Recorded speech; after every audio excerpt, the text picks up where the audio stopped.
Bible. So let us start with our study, and then this presentation is actually uh, for all those who want to learn more of the Bible. We do not want to judge anyone. This is purely educational, nothing personal, and we respect other religions, but we just want to study the Bible and what is written in the Bible. So, again, church doctrines not found in the Bible. For the past 2 months, we've been studying this theme, and we would like to continue with this theme, and we'll try our best to find out other teachings which may not be found in the Bible so that we will know how to deal with it. This is actually for a purpose of additional knowledge on how to deal with different kinds of religions and with respect and with due respect to all other religions. So the foundation of light and truth, we may also refer to Isaiah chapter 8, verse 20, to the law and to the testimony, if they speak not according to this word, it is because there is no light in them. So this is one of our basis of what is truth. If it is not according to the law and to the testimony, then the Bible says there is no light in them. There is no other law existing in our present time other than the moral law or the Ten Commandments. The testimony we will encounter later. What is the meaning of the testimony? And we may also refer to John chapter 5 verse 39 when Jesus said, "Search the scriptures, for in them you will find life, and this that they testify of me." And then we have Matthew chapter 4 verse 4 when Jesus was tempted in the wilderness after 40 days of fasting. The devil in disguise uh, tried to tempt him, and and this is how our Lord Jesus Christ dealt with him. So when he answered and said, "It is written." So what is written both in the Old and the New Testament is the basis of the light and truth, so that even if the the idea, the teaching, the doctrine is what we may say is very nice or very good, presentable, or shall we say is almost the same what is written in the Bible, is still we may refer to what is written in the scriptures or in the Bible, just what our Lord Jesus Christ dealt with the enemy. So our Lord Jesus Christ actually answered, "Man shall not live by bread alone, but by every word that proceeded out of the mouth of God," which was actually written in the book of Deuteronomy. So this is how we may base the foundation of the light and truth, or according to the Bible. So we would like to discuss also, even if we already had a one presentation regarding false prophets, so I would like to include this so that we will also be aware that not all prophets are prophets from God. And of course, there are several prophets in different denominations and existing in our days. In Deuteronomy chapter 18, verse 21, "And if thou say in thine heart, how shall we know the word which the Lord hath not spoken?" Verse 22, "When the prophet speaketh in the name of the Lord, if the thing follow not, nor come to pass, that is the thing which the Lord had not spoken, but the prophet had spoken it presumptuously, thou shalt not be afraid of him." In other words, don't listen to him, don't listen to the warning, don't listen to the message if it was not sent by God. So this is what is written in the book of Deuteronomy. We may now refer to Jeremiah chapter 14, verse 14. "Then the Lord said unto me, the prophets prophesy lies in my name. I sent them not. So this is how it is written in the Bible. Neither I have commanded them, neither spake unto them. They prophesy unto you false vision and divination, and a thing of naught, and the deceit of their heart. So this Bible verse is telling us there are prophets who come in the name, who come in the name of our Lord Jesus Christ or our God, and yet they were not sent by our God. So let us beware also of this professed prophets. So priests, regarding priests, it is also written in Ezekiel chapter 22 verse 26, her priests have violated my law and have profaned mine holy things. You may notice the pronoun her was used because her or she or a woman is actually a symbol of a church. So then a church priests have violated my law regarding, of course, referring to the Ten Commandments, and have profaned mine holy things. They have put no difference between the holy and profane, neither have they showed difference between the unclean and the clean, and have hid their eyes from my Sabbaths, and I am profaned among them. In the Bible, of course, we have several Sabbaths. Her Sabbath, your Sabbath, and my Sabbath. When the Bible speaks of my Sabbath, is referring to the Sabbath commandment of the fourth commandment of the Ten Commandment. Her Sabbath is the Sabbath of the land, and your Sabbath, again, are ceremonial laws based on what is written in the book of Moses. So we continue with Jeremiah chapter 2 verse 8. The priest said not, where is the Lord? And they that handle the law knew me not. The pastors also transgress against me. The prophets prophesied by Baal and walk after things that do not profit. So priests, pastors, and also false prophets were mentioned in this Bible verse. So 2 Peter chapter 2 verse 1, in the New Testament, we read, but there were false prophets also among the people, even as there shall be false teachers among you. So inside the church, there are false teachers according to this Bible verse. And there are several prophets or false prophets in the nation or in our respective countries. So this is how the Bible is telling us, who privately shall bring in damnable heresies, even denying the Lord that brought them, and bring upon themselves swift destruction.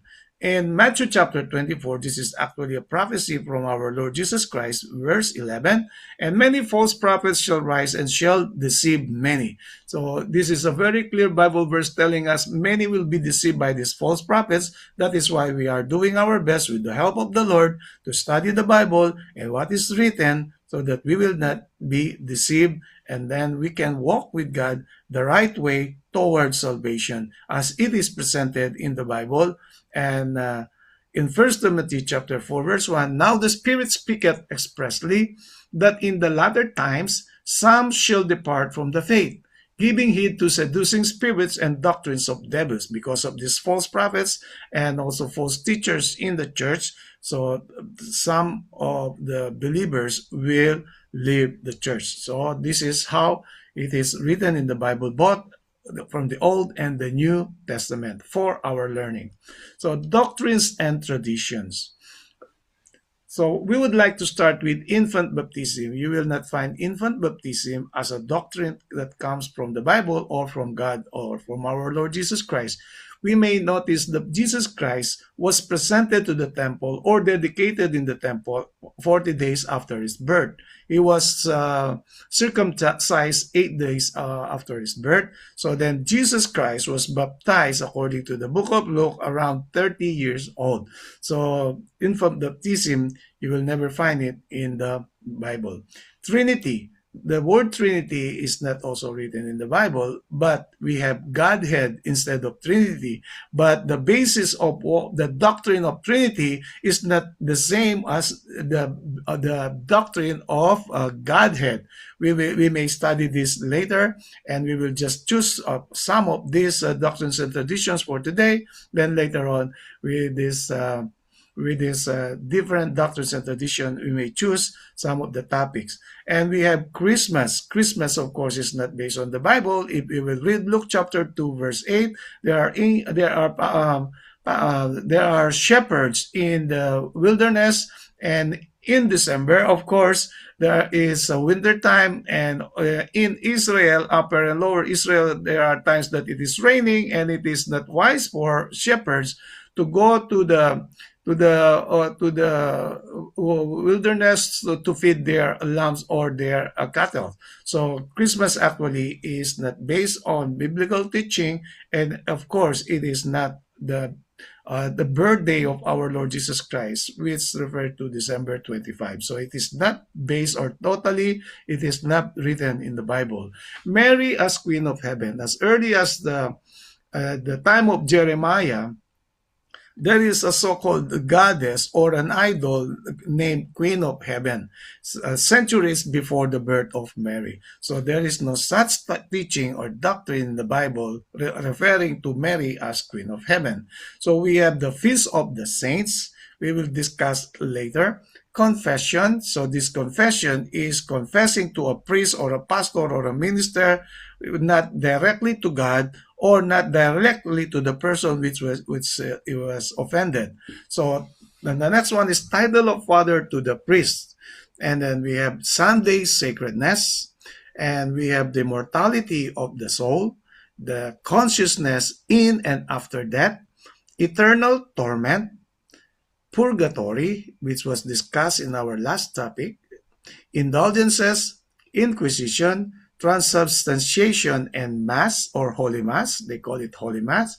And then we have relics, immaculate conception, infallibility of the Pope, which means that the Pope will not commit mistake. He is always right. So it is only God who will not commit mistake. It is only God who is immutable and infallible. And we have again on confession. I'm sorry, I just need to read the next one is veneration of saints and all saints days, and celibacy, and we have also Holy Rosary, to name a few. We may add some more of the doctrines not found in the Bible in the future. So for the meantime, we will continue with this presentation. First, I chose indulgence. So indulgence, what is indulgence? The Catechism of the Catholic Church describes an indulgence as a remission before God of the temporal punishment due to sins whose guilt has already been forgiven.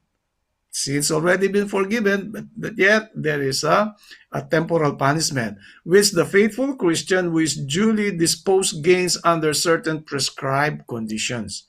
And the recipient of an indulgence must perform an action to receive it. This is most often the saying once or many times of a specified prayer, but may also include a pilgrimage, visiting of a particular place such as a shrine, church, or cemetery, or the performance of a specific good work. So this is indulgence. And this is an example of indulgence in the past, in the Middle Ages. So this is not actually based on what is written in the Bible. So we move to the next one. This is Inquisition. Inquisition is an ecclesiastical tribunal established by a Pope Gregory IX, circa 1232, for the suppression of heresy. It was active chiefly in northern Italy and southern France, that is Europe, of course, becoming notorious for the use of torture. In 1542, the Papal Inquisition was re-established to combat Protestantism, eventually becoming an organ of papal government. So you can see in the picture that those that are branded or marked as heretics, they are burned. They were burned in the public. So you remember Jerome, you remember Huss, and all the martyrs during those days in the Middle Ages, when they teach or protest against the teaching of the Catholic Church. We remember also, of course, Martin Luther. And we continue with our study. Transubstantiation. So transubstantiation is a Catholic doctrine that teaches that during the Eucharist, Holy Eucharist or Holy Communion, the bread and wine become the actual body and blood of Christ, while retaining their outward appearances. So this is transubstantiation. And in the Bible, of course, our Lord Jesus Christ performed feet washing and Lord's Supper. And the bread, of course, is unleavened bread, meaning that this is the body of Jesus Christ. He was tempted in all points, but did not sin. Of course, leaven or yeast is one symbol of sin. And we have also the unfermented wine, which symbolizes the blood of the covenant, or the shedding of the blood. Because in Hebrews it is written, without the shedding of the blood, there is no remission of sin. This was performed by our Lord Jesus Christ. So then we continue. The title of Father to the priest. And in Matthew chapter 23, verse 9, our Lord Jesus Christ said, "And call no man your father upon the earth, for one is your Father which is in heaven." So that is why we do not call Father other than our parents or our father, biological father. So because as it is written, otherwise we call our God Father, God the Father, whom our Lord Jesus Christ also called as Father. So this is how we base our communication or calling or naming our Father as our biological father or our Father in heaven, which art in heaven. So the Bible is not teaching us that we can call Father a person who is not a biological parent. Otherwise, we may call it uncle or maybe grandfather, but not father. But in our present time, there is a doctrine or a teaching that a priest is entitled to be called a father. But again, the Bible is telling otherwise. So we proceed with feast days of saints. So feast days of saints are specific days in the liturgical calendar dedicated to honoring and celebrating the lives of saints, with each day often associated with one or more saints. So we continue reading. Overview of feast days. Feast days are an important aspect of Christian liturgical calendar, particularly within the Catholic Church. Each saint is commemorated on a specific day, which may be the anniversary of their death, their canonization, or another significant event in their life. These days serve as opportunities for reflection, prayer, celebration of the virtues exemplified by the saints. So this is the overview. This is how they justify or explain the reason why there are feast days for saints. This is a Catholic teaching. So we continue reading. Saints in the Bible. So how do we describe a saint in the Bible compared to the saints of today in our present time? In Psalm 16 verse 3, a saint in the Bible is a living believer.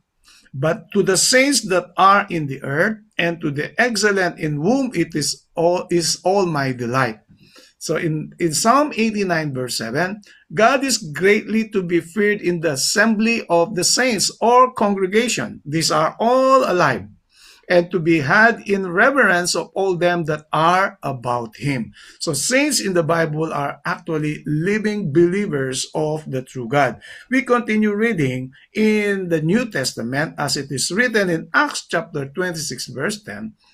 Paul wrote, "Which thing I also did in Jerusalem, and many of the saints did I shut up in prison."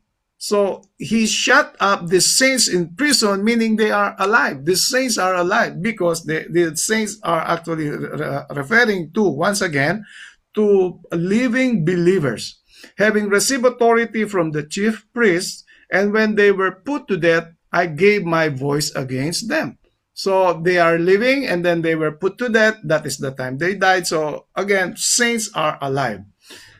In Romans chapter 1 verse 7, this is how Paul wrote to different churches and how he addressed the believers or true believers to the true God. To all that be in Rome, beloved of God, called to be saints. Grace to you and peace from God our Father and the Lord Jesus Christ.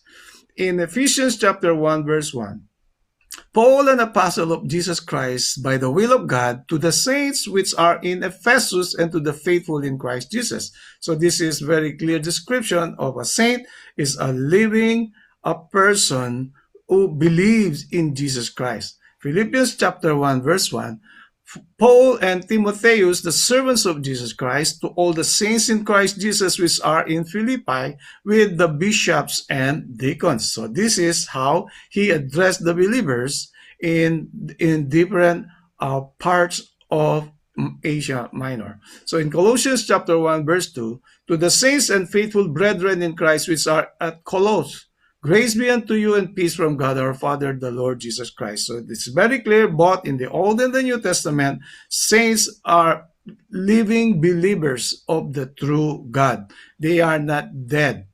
Unlike in our time, the so-called saints are all dead. So this is not according to what is written in the Bible. So this is a picture or an example of a calendar wherein every day there are feasts of the saints. I remember when I was still in the Catholic Church. Of course, my uncle is a Catholic priest, and we are a Catholic family. We used to have these calendars, and every day there are feasts of the saints, and every day there are celebrations in different parts of the country, or maybe in different parts of the world as well. But every day there are feasts for the saints. So the calendar of saints. The calendar of saints is the traditional Christian method of organizing a liturgical year by associating its day with one or more saints and referring to the day as the feast day or feast of said saint. So this is referring to the dead believer. So the word feast in this context, I underline, does not mean a large meal, typically a celebratory one, but instead an annual religious celebration, a day dedicated to a particular saint who is already dead. So this is how they describe the feast for the saint, and it is included in the calendar of saints of the traditional Christian method, or they call it liturgical year. So if ever you will encounter a calendar with the name of the saints at the bottom or part of the day of the calendar, so that is actually what we are studying right now. So we continue with our study. So the system rose, this is the history, the system rose from the early Christian custom of commemorating each martyr annually on the date of their death, their birth into heaven. Yeah. A date therefore referred to in Latin as the martyr's dies natalis, or day of birth. And we all understand in the past studies that there is no one in heaven except, of course, God. And then we also encounter in our study from the Bible that Enoch was translated and Elijah was translated, and all the dead from the time of Adam until the present time, the breath of life returned to God, and the body goes back to the soil or to the ground or to the earth. There is nothing that is mentioned in the Bible that a righteous person will go directly to heaven and a wicked person will go directly to the hell, because hell or the lake of fire, which is called as the second death in Revelation chapter 20, is still in the future. Anyway, as a part of this study, we continue reading. In the Eastern Orthodox Church, a calendar of saints is called Menologion. So Menologion may also mean a set of icons on which saints are depicted in the order of the days of their feast, often made into two panels. So this is based on the Catholic teaching and Eastern Orthodox Church. So we derive this document from Relics and Reliquaries, Treasures of Heaven, and archived from the original June 20, 2016, retrieved in 2012. So this is the source of our document. So offering to idols. So what is offering to idols, and what is the significance or relationship with the feast of the saints? So let us try to study, analyze, and your conclusion will be respected. So 1 Corinthians chapter 10 verse 19. What say I then, that the idol is anything, or that which is offered in sacrifice to idols is anything? But I say that the things which the Gentiles sacrifice, they sacrifice to devils and not to God. And I would not that ye should have fellowship with devils. In other words, this is a letter of Paul to the Corinthians. Under the ministration and inspiration of the Holy Spirit, he wrote this so that he will also educate the believers that the offering of idols is not biblical, and this is not the way God wants them to serve Him or to celebrate it. And we will understand it more if we read 1 Corinthians chapter 8, verse 4. As concerning, therefore, the eating of those things that are offered in sacrifice unto idols, we know that an idol is nothing in the world, and that there is none other God but one.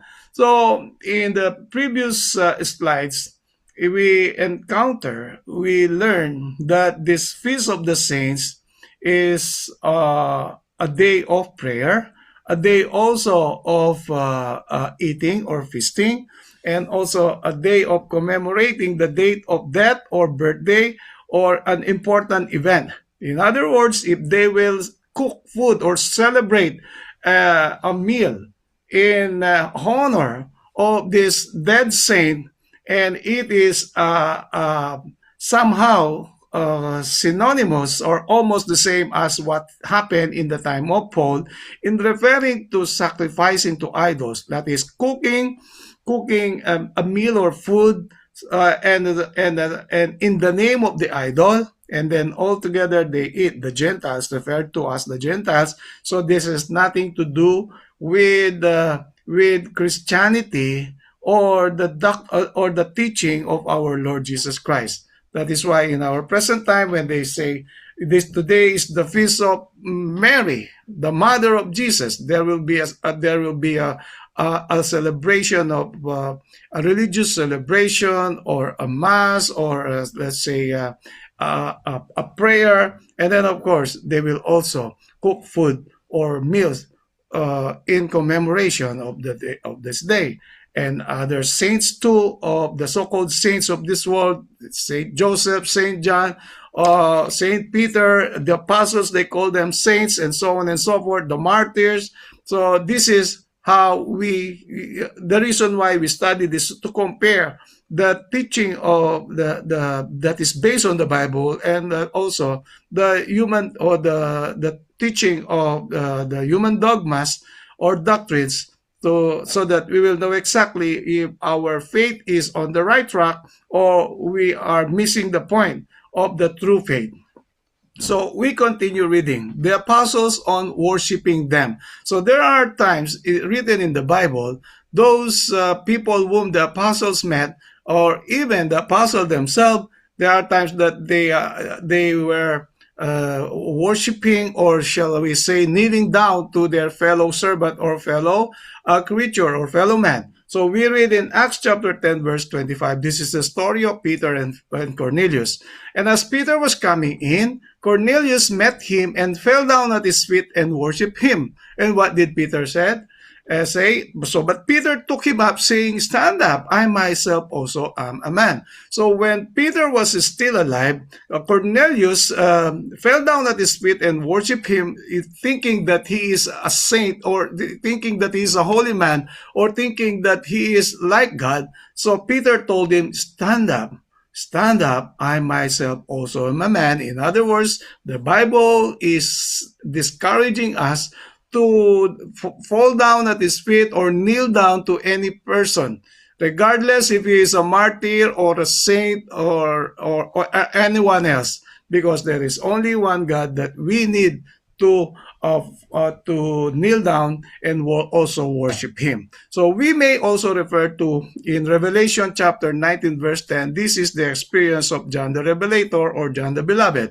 "And I fell at his feet to worship him," referring to an angel who gave him also the understanding of the vision. "And he said unto me, See thou do it not. I am thy fellow servant." Now the angel talking to John, telling him, don't kneel down and worship me. This is the scenario. and he is also a fellow servant. Now the angel is talking, so we will not also kneel down to angels, even if they are dead or alive, according to this Bible verse. And of thy brethren that have the testimony of Jesus, worship God. For the testimony of Jesus is the spirit of prophecy. So this is the whole Bible verse that the angel told John not to worship him, not to kneel down in front of him, but instead told him, I am your fellow servant. So the apostles, we are our fellow servant. The angel are our fellow servant. And of course, there is only one God that we need to kneel down. That is actually what is right based on what is written in the Bible.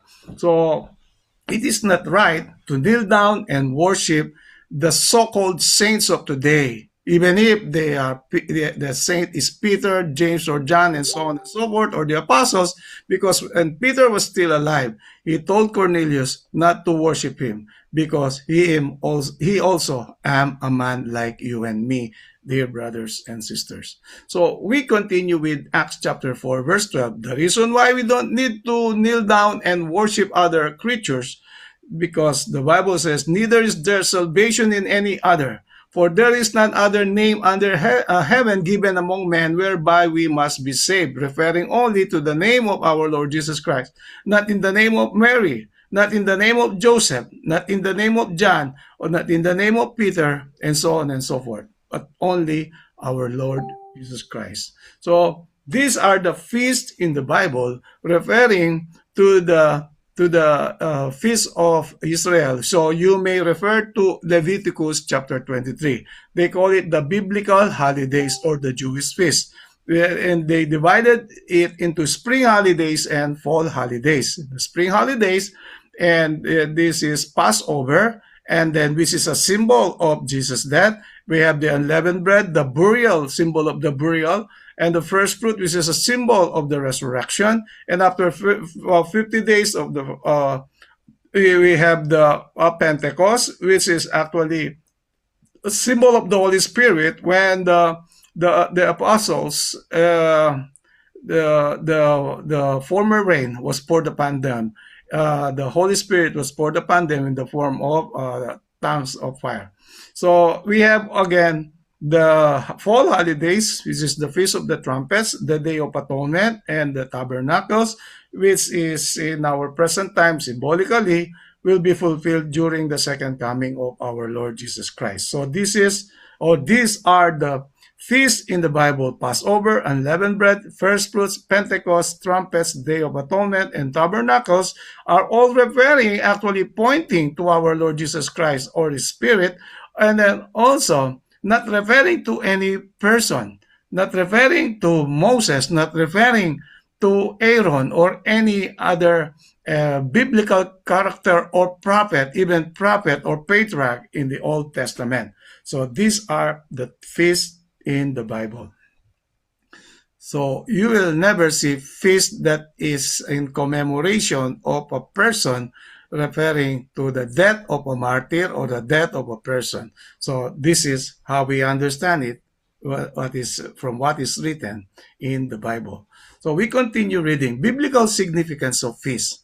So feasts in the Bible serve various purposes, including celebration, remembrance, and worship. So this is how we may analyze. They are often associated with significant events in the history of Israel and are seen as opportunities to express gratitude to God for His blessings. So we understand that Passover, this is in commemoration of the miracle of God, or for the Passover angel to when the time will come and the doorpost of the Hebrew or the Israelite is not with the blood of a lamb or a sacrifice. So then the eldest or the first child is not protected, or even the animals, the first animals or beasts are not protected. That is why this is in commemoration of the bondage or slavery of Israel and how God worked with his power through Moses and Aaron, then led them to Canaan, the promised land. So you will always encounter that story both in the Old and the New Testament, and how God freed them from slavery in Egypt and brought them in Canaan, which is in our present time. Egypt is a symbol of the world, and we are now preparing not in the earthly Canaan, but in the heavenly Canaan, a place that God prepared for all the redeemed, even before the foundation of the world. So this is how we understand it from the biblical point of view. So we continue reading. So All Saints Day, All Saints Day. So let us study the history of All Saints Day. All Saints Day is a Christian holiday celebrated in honor of all the saints of the church. All the saints of the church. So you need to know exactly who are the saints of the church. Of course, this is according to this description, is a Christian church. So we need to know which denomination who honors the death or the commemoration of this, what we call the All Saints Day. So whether they are known or unknown, so it makes it more complicated because they are unknown. How can you celebrate to a person who is unknown? Anyway, this is how they describe it. So All Saints Day, this is actually derived from All Saints Day Definition, History and Facts, Encyclopedia Britannica. So this is our source in this description of All Saints Day. We continue reading. From the 4th century, feasts commemorating all Christian martyrs were held in various places on various dates near Easter and Pentecost. In the 9th century, some churches in the British Isles began holding the commemoration of All Saints on November 1st. And in the 9th century, this was extended to the whole Catholic Church by Pope Gregory IV. So we quote from Hopwood James and Mersman Francis. This is the source of our document. So we continue reading. In Western Christianity, it is celebrated on November 1st by the Roman Catholic Church as well as by many Protestant churches. Not only the Catholic Church, but according to this description, by Protestant churches, such as the Lutheran, Anglican, Methodist traditions. And with respect to its festal ranking, All Saints' Day is a solemnity in Catholicism and a festival in Lutheranism. So we quote Crane Alex, October 29, 2021, All Saints' Day, the meaning and history behind the November 1st holiday. So we continue with our study. The Eastern Orthodox Church and associated Eastern Catholic and Eastern Lutheran churches celebrate it on the first Sunday after Pentecost. First Sunday after Pentecost. We need to know which calendar they are using. Is it the Jewish calendar or the Gregorian calendar? Anyway, it is first Sunday after the Pentecost. So we quote Sidhu Salatiel and Baldwin John Francis 2013, Holidays and Rituals of Jews and Christians. Author House, page 193. So the Syro-Malabar Church and the Chaldean Catholic Church, both of which are in communion with Rome, as well as the Church of the East, celebrate All Saints' Day on the first Friday after Easter Sunday. So they call Syro-Malabar Liturgical Calendar 2016. In the Coptic Orthodox tradition, so Copts are actually Egyptian Christians. So All Saints' Day is on Nairos, celebrated on September 11th. So different dates actually from different point of view or different denominations. The day is the start of the Coptic New Year and of first man thought. The Coptic syndrome of trying to find Coptic origins to Arab words, Nairos as an example. So in the Western Christian practice, the liturgical celebration begins with its first Vespers on the evening of October 31st. So we're going back to the celebration of November 1. October 31st, All Hallows Eve or All Saints Eve or Halloween. So this is also the origin of Halloween. And ends at the compline of November 1st. It is thus the day before All Souls Day. All Souls Day is actually November 2. And which commemorates the faithful departed. In many traditions, All Saints Day is part of the season of All Hallowtide, which includes the 3 days from October 31st November to November 3rd inclusive, as well as the International Day of Prayer for the Persecuted Church held on the first Sunday of November.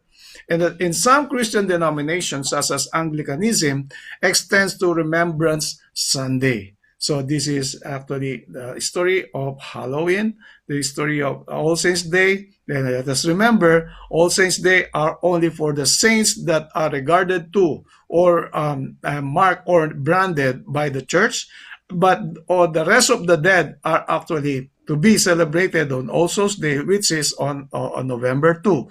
But in our present time, on November 1st, regardless if the dead is a martyr or a saint or a common person, they all celebrate it in November 1st. We need to know more if the other denominations are still celebrating in other months or other dates, except, of course, November 1. So we quote Mandato Luke, October 29, 2024, Day of Prayer, November 3 for persecuted Christian women, the Catholic Register. So, in places where All Saints' Day is observed as a public holiday, cemetery and grave rituals such as offerings of flowers, candles, and prayers or blessings for the graves of loved ones often take place on All Saints' Day. So what are the offerings again? Flowers, candles, prayers, or blessings. So let us take note of those four elements. And then along with other days of All Saints Tide, especially on All Hallows Eve and All Souls Day. Morton Lisa, 2003, The Halloween Encyclopedia. Mark Farland. Okay. So we continue with Isaiah chapter 65, verses 3 and 4. With regards of offering of flowers, prayers, and candles, of course, and blessings. So the Bible is to be consulted. Let us see what the Bible is telling us. Verse 3 of Isaiah 65, A people that provoketh me, now God is speaking, to anger continually to my face, that sacrificeth in gardens, burneth incense upon altars of brick, which remain among the graves, and lodged in the monuments, which eat swine's flesh, and brought up abominable things in their vessels. So this is abomination, a provocation of the anger of God if you go among the graves. So that is communion or communication with the graves, or even if you are there to pray for the dead one, because according to the Bible, the spirit or the breath of life goes back to God, and the body goes back to the dust where it came from. So there is no one there in that grave. Actually, that is why the Bible is telling us that is a provocation of the anger of God if we will go to that place. Of course, we may also reconsider the grave or the graveyard, or shall we say the tomb, where our dear ones were buried, maybe to clean that part, but not to pray, of course, and not to offer flowers or candles or blessings, because this is, again, a provocation against God's anger. So this is how we understand it from the Bible. So dear brothers and sisters, these are some of our studies or of these different doctrines which we may say are not found in the Bible, although they are generally accepted by the professed Christians in our present time, not only in our present time, as early as 4th century, and succeeding generations. So may God help us to see the correct definition of this, shall we say the true meaning of these events, or this commemoration of saints, or the feast days, or even the doctrines which are not written in the Bible. And may God help us also to be enlightened. And if there are people whom we may meet and are interested in discussing these points or discussing these teachings, we may have the idea, and let us humbly share what is written in the Bible, and let us also be patient enough so that we will also be able to present the truth as it is written in the Bible and according to the words of our Lord Jesus Christ. So this is my wisdom prayer in Jesus' name. Amen.